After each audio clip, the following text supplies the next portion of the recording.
Here. Councillor Clark? Here. Councillor Erb? Here. Councillor Foxton? Councillor Galloway? Here. Councillor Harris? Present. Councillor Jaworski? Here. Councillor Jowett? Here. Councillor Kiefer?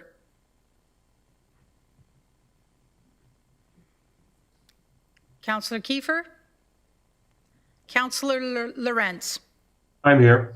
Councillor McGarry? Here. Councillor Nowak? Here. Councillor Shantz? Here. Councillor Strickland? Here. Councillor Verbanovic?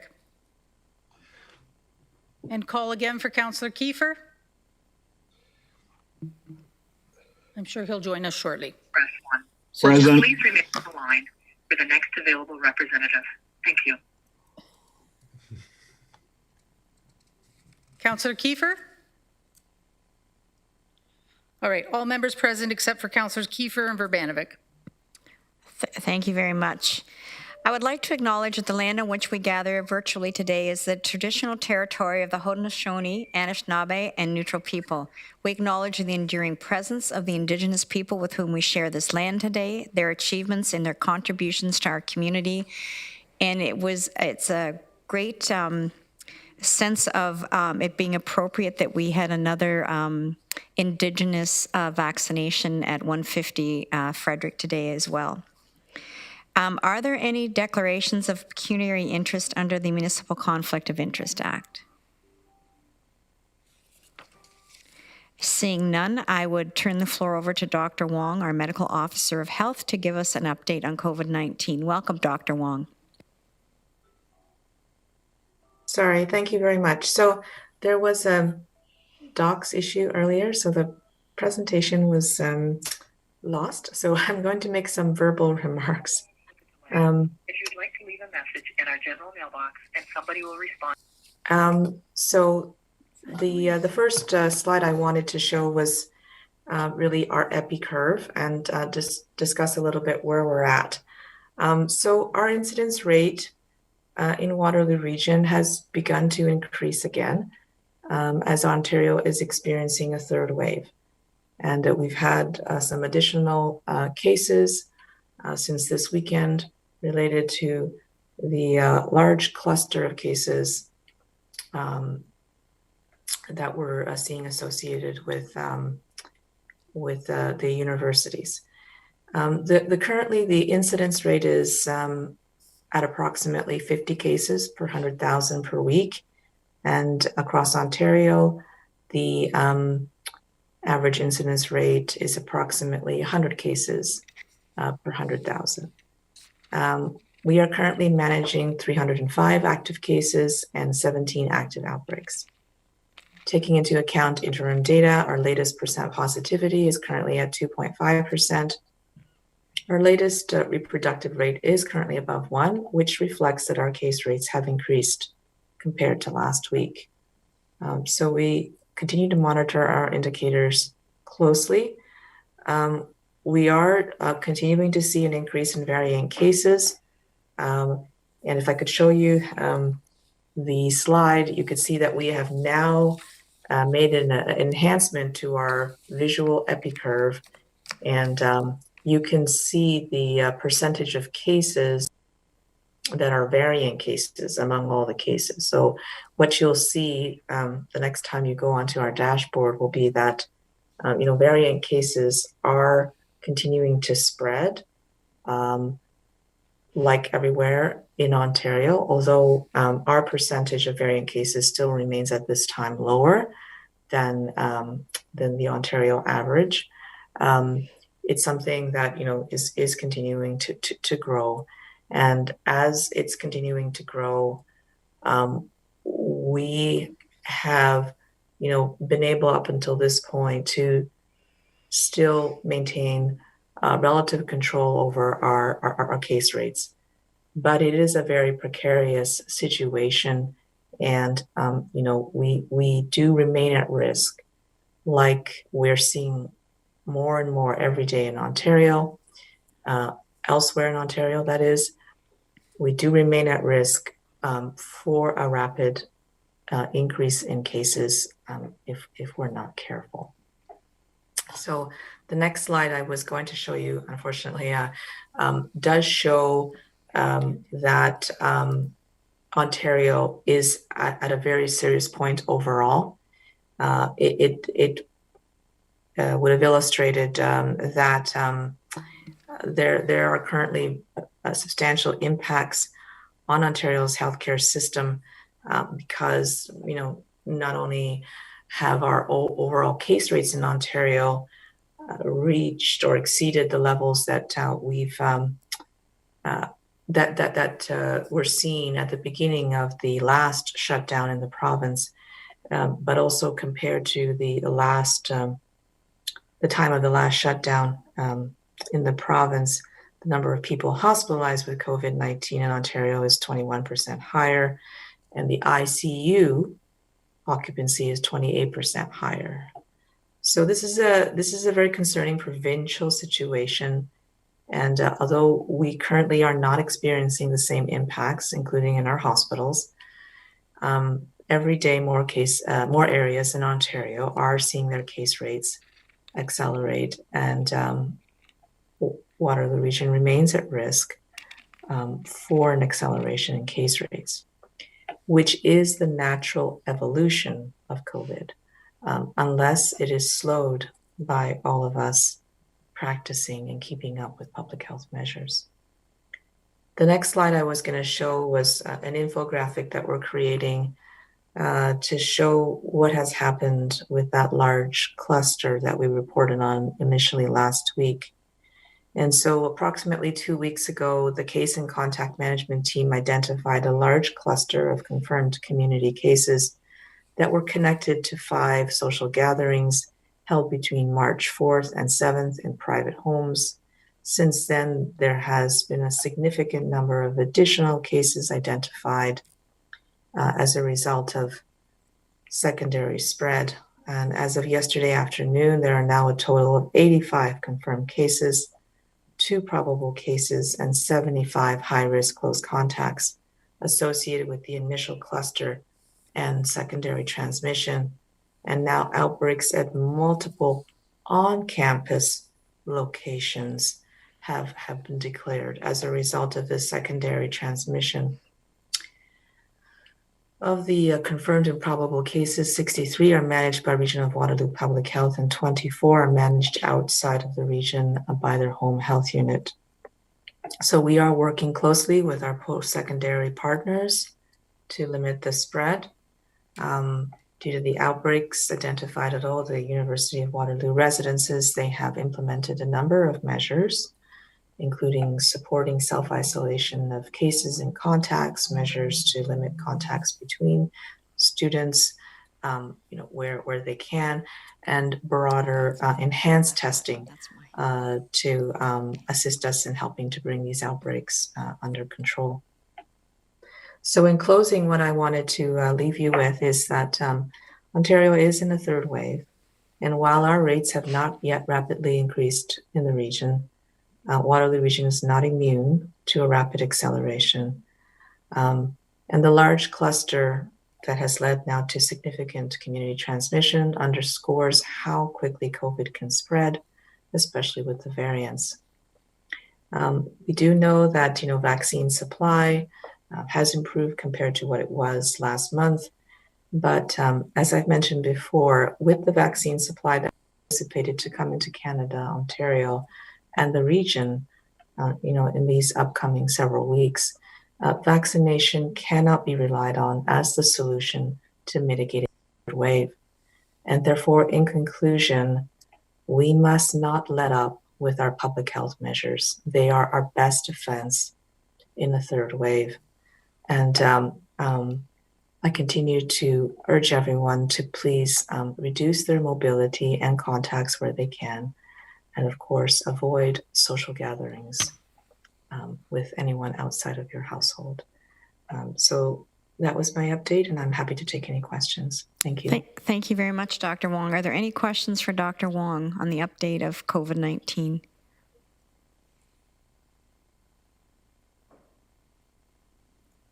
Okay, I'm not seeing any. Thank you very much, Dr. Wang. We will now turn the floor over to Deputy Chief Hilton for an update on the vaccine rollout. Welcome, Deputy. Thank you, Chair Redmond, and good afternoon, councillors. More than 11% of Waterloo Region residents have received their first dose of a COVID-19 vaccine, with over 78,000 vaccines administered in the region.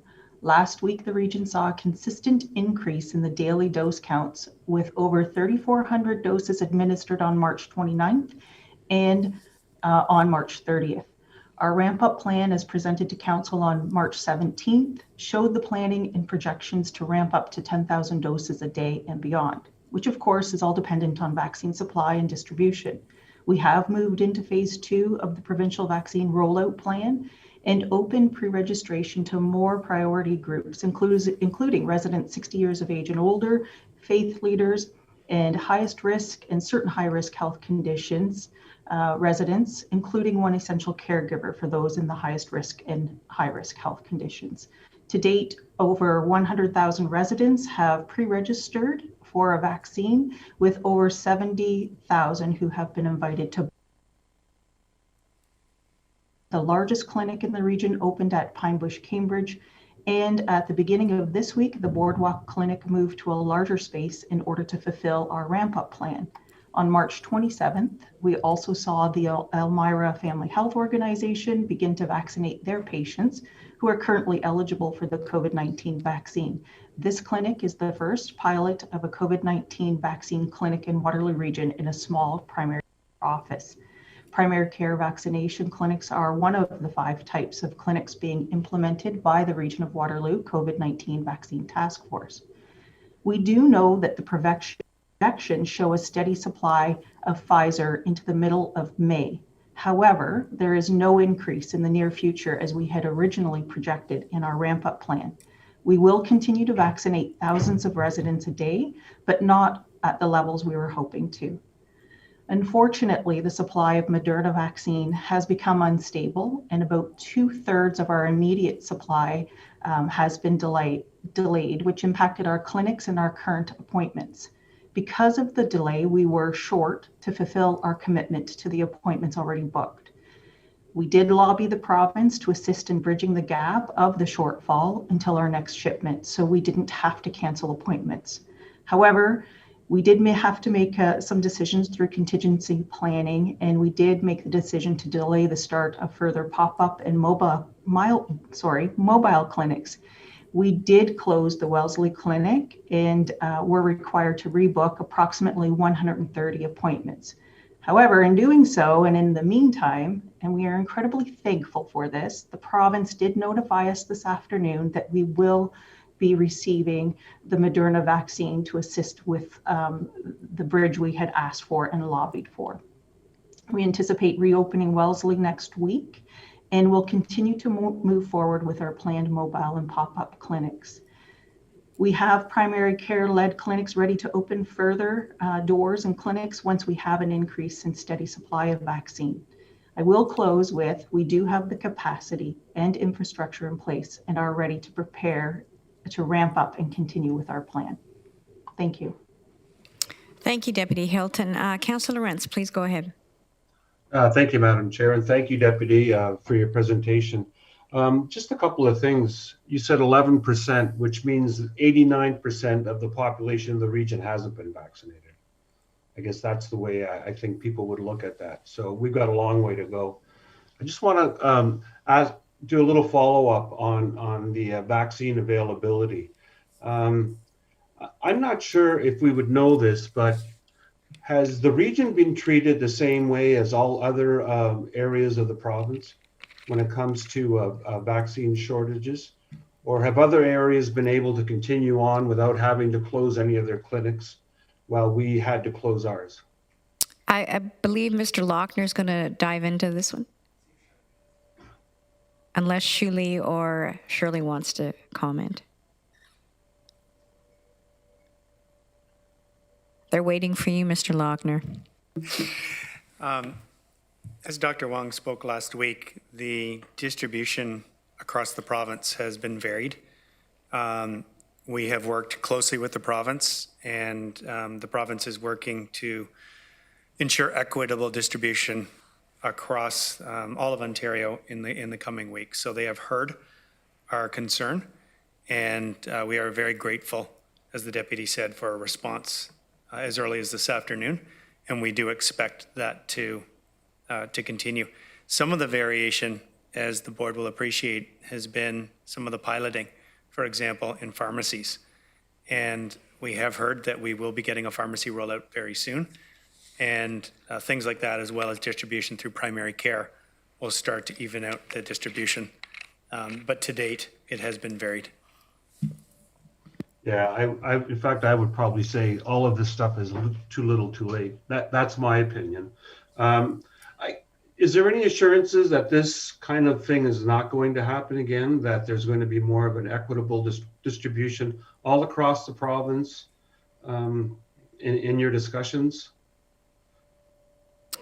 So I may weigh in and say that I've had several conversations with the Premier as well as Minister Jones, and my office has been talking to Minister Elliott's office, and we have been assured that there is an acknowledgement that there needs to be more equitable distribution, and that they intend to endeavor to be more equitable in the future. So they certainly have heard us. I think the response today, that when we got the Moderna doses in order to do the mobile clinics and the pop-up clinics for specific groups within the community, is very encouraging. I think it's a sign of good faith, Councillor Rentz. So we're going to go forward optimistically, thinking that the Premier and the ministers will be as good as their word, and we will get more vaccine. And thanks for those comments. And my last comment would be that it's a shame that we had to go through this whole process. It's a shame that we've set up sites and not being able to use them, and a waste of resources. So I certainly hope that they do step up their game, because talk is cheap and actions are everything. So thank you very much, Chair Redmond, for all of your efforts. And I think people need to understand that at some point we've been getting a little bit shortchanged here, and we should be mad as hell and not take it anymore. That's my view. Thank you. Thank you. Councillor Galloway, please go ahead. Thanks, Madam Chair. Yeah, it is concerning, but hopefully things are going to turn around soon. The two questions I have are there apparently is AstraZeneca is coming into the country and is available, and notwithstanding some of the issues associated with it, why have we not received any, or have we received, I should ask, any AstraZeneca? I'm assuming the answer is no. And why would that be? Dr. Wang, I don't know if you want to dive in. It's been piloted to date, right? Yeah, because on Canada and subsequently Ontario received a one-off shipment in March, and so they used it in 3 sites for pharmacies and 6 sites for primary care. So those sites got all the doses. And Ontario is expecting another shipment soon. I think it may have arrived in Canada or be arriving soon. However, it then needs to go to Ontario, and Ontario is, anxiously awaiting it, and anxiously awaiting to be able to tell all the areas in Ontario when they'll be able to receive some of this new supply. They have gone on record and said that at least 3 pharmacies in every public health unit area will receive AstraZeneca. And they've told us that they're hoping they can give us some information in the coming days. But I think it's because they haven't received information that would enable them to tell us how many pharmacies and how many doses and yet. And that's why we haven't learned yet. And the pharmacy pilots are in 3 locations currently in the province. There are some public health units who do not have the pharmacy pilots, but they are promoting the ideal of their residents going to those communities who do have the pharmacy pilots. They actually provide the links to the in the pharmacies that run the pilot. Is that something the province was encouraging, or is that something we should be doing as well, since some of the public health units are promoting that, even where they do not have the pilot?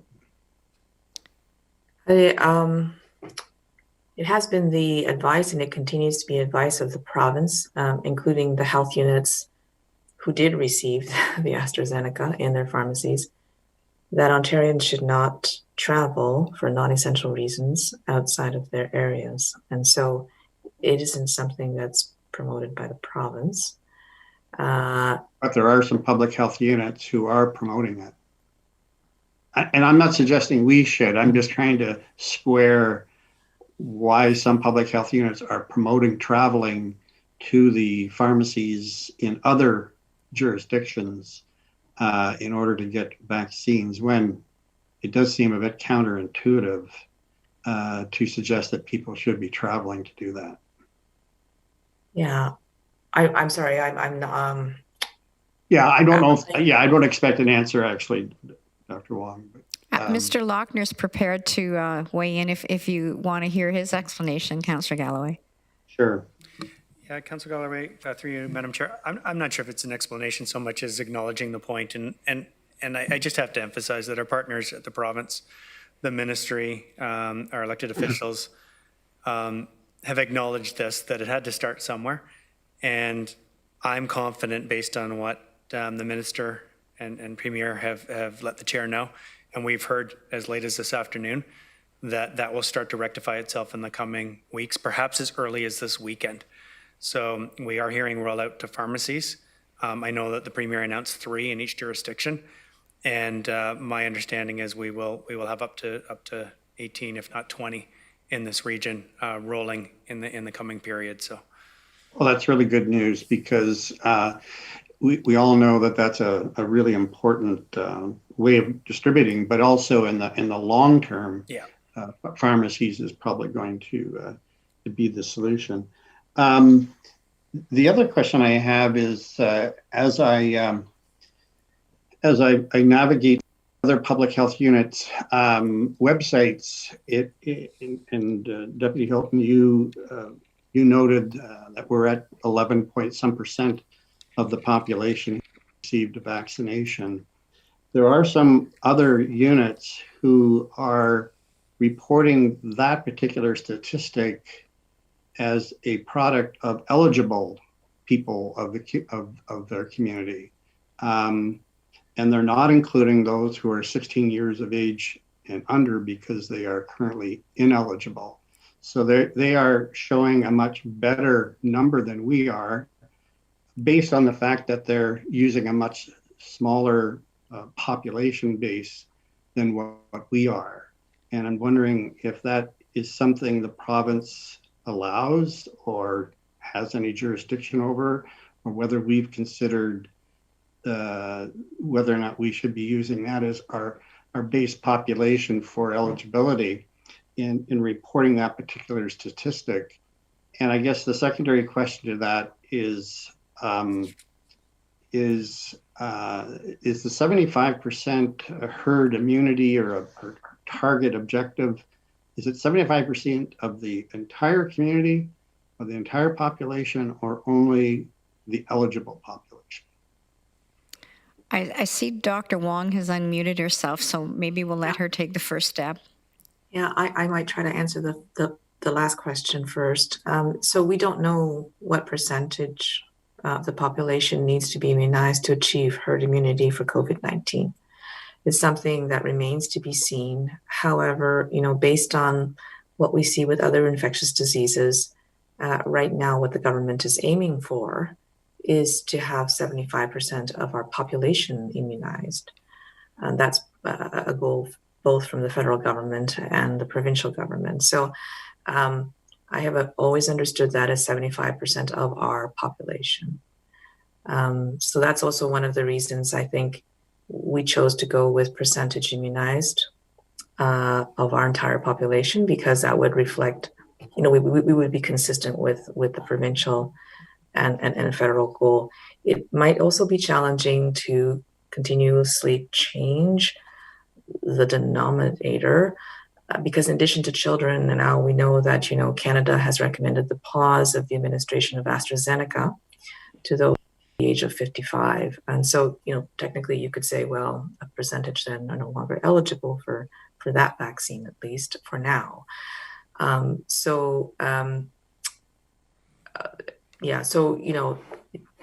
think and to answer your question about whether the province has any say about this, no, it's every health unit can decide what to post on their website, and they can choose the denominators that they wish to. But hopefully that provides a little bit of more context for why we chose the ones that we did. Okay, thanks. Thank you. Thank you. Councillor Nowak, please go ahead. Yes, thank you, Chair Redmond. I'm just a little bit concerned about the Moderna, what do you call it? Most of the rural area folks are going to be receiving the Moderna, and then they're going to be wanting their second shot, I would imagine, within 4 to 6 weeks. So is this a chronic issue with Moderna? Are we anticipating that this is going to be a chronic issue, that this is something that we should be worried about? And what would happen if Moderna isn't available when people are getting their second shot? You can't switch. I understand you can't switch to another vaccine. How are we going to how would we deal with that? Or am I overreaching? Is that not an issue? Do you want me to start, Shirley? Okay, so yes, for the vast majority of people now, the second dose is 4 months from the first dose. In that time frame, we definitely expect to get more Moderna. So the Moderna supply chain is not as stable as the Pfizer one to date, but we do expect more Moderna, both because now, the province has said they will ship us a little bit of Moderna to tide us over to our next expected shipment. And again, we're very grateful for that. So thank you to the Premier and the province for that. And afterwards, we do expect more Moderna shipments. So it's possible the supply will remain somewhat unstable for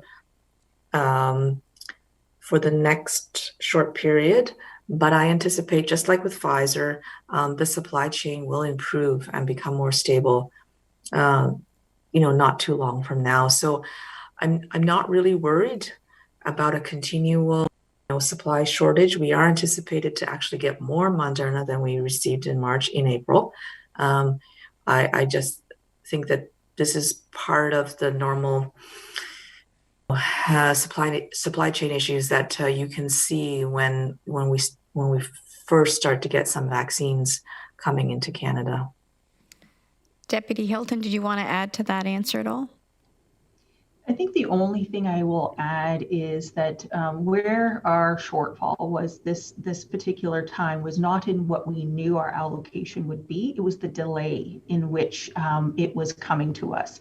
So as we have described in the past, that we plan based on the allotment we believe we're getting.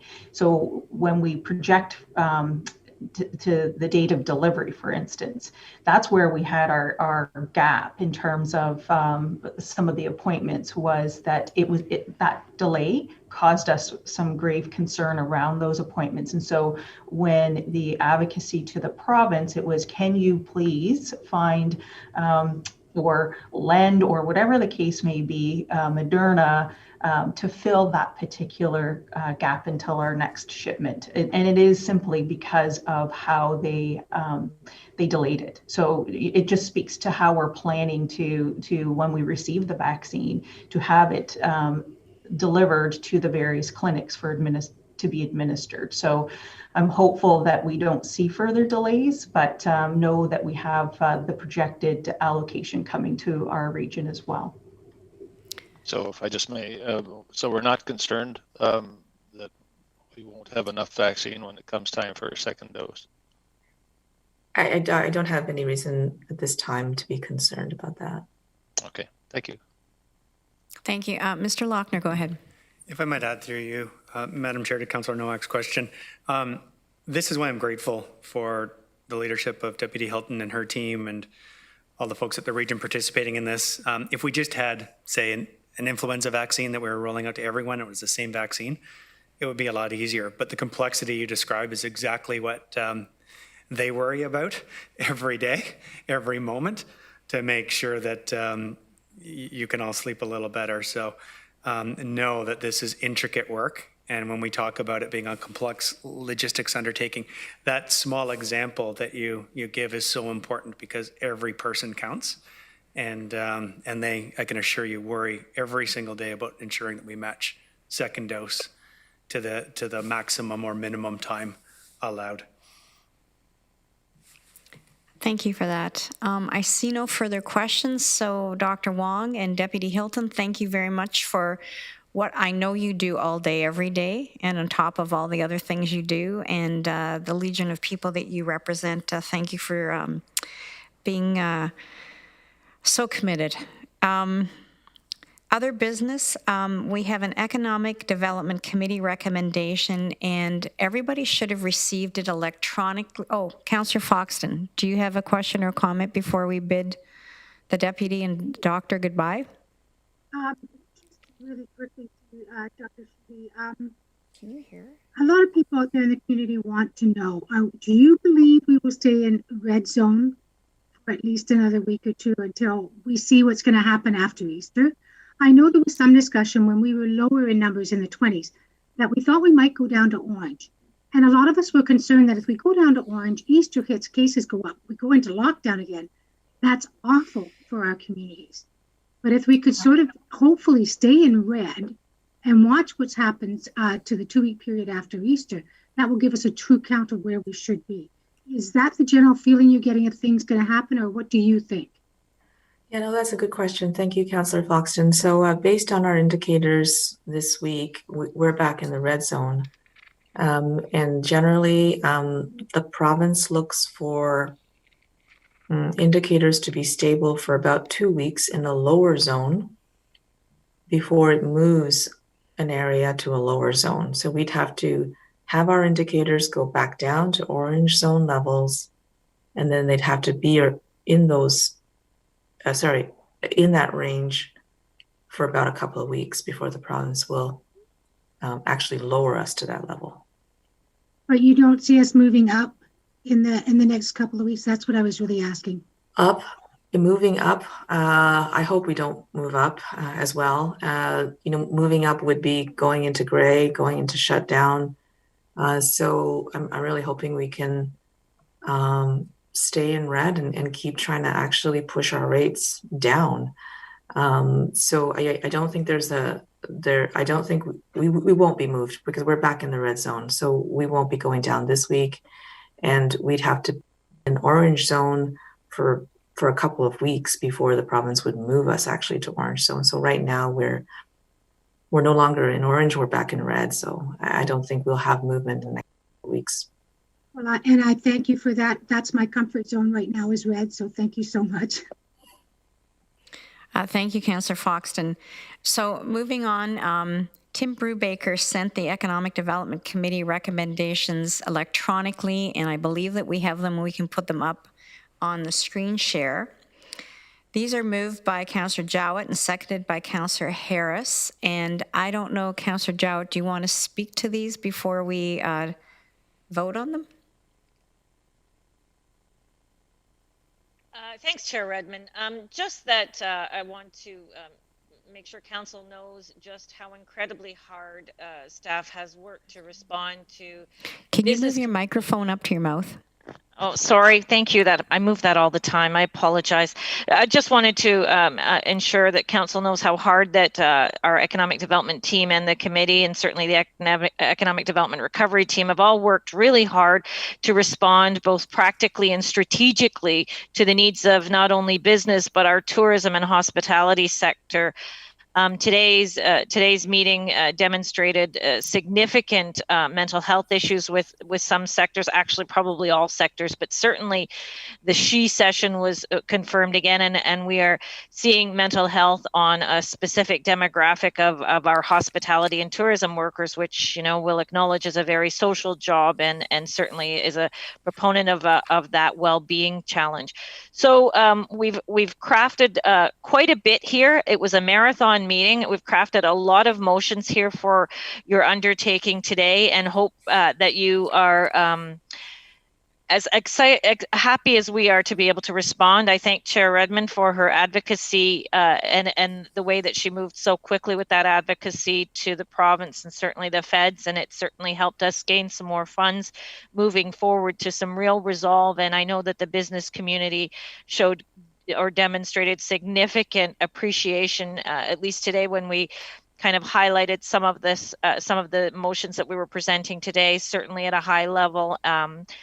Upon the ratification today, I know that our business community stands side by each with us and our other partners as we roll this out into the community. And I know that workplaces are going to be ever so appreciative of these programs. So I look forward to our business community really, really embracing the fact that the region has responded and has stepped up quickly. So that's about all I'd like to say, Chair Redmond, and I hope that everybody can see that's exactly what staff have done here. And my apologies, I think I overpromised. I don't think we're getting the screen share, but it's a multifaceted response to keeping our economy going during this pandemic. I'm not seeing any questions. So again, it's been moved by Councillor Jowett and seconded by Councillor Harris. I'd ask you to please use your icons to vote yes or no.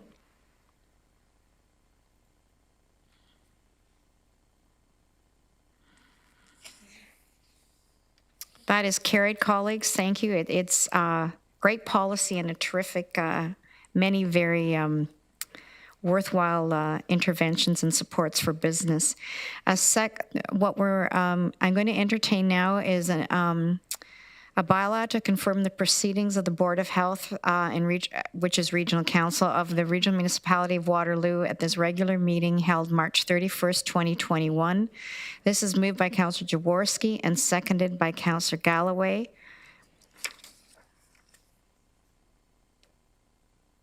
So I'd ask you to use your icons to vote. Thank you. That was the first, second, and third readings of the bylaws, colleagues. I would now entertain a motion to go into closed session, and this is moved by Councillor Armstrong and seconded by Councillor Clark. Again, if you'd use your icons for yes or no. That is carried. Thank you, colleagues. And we will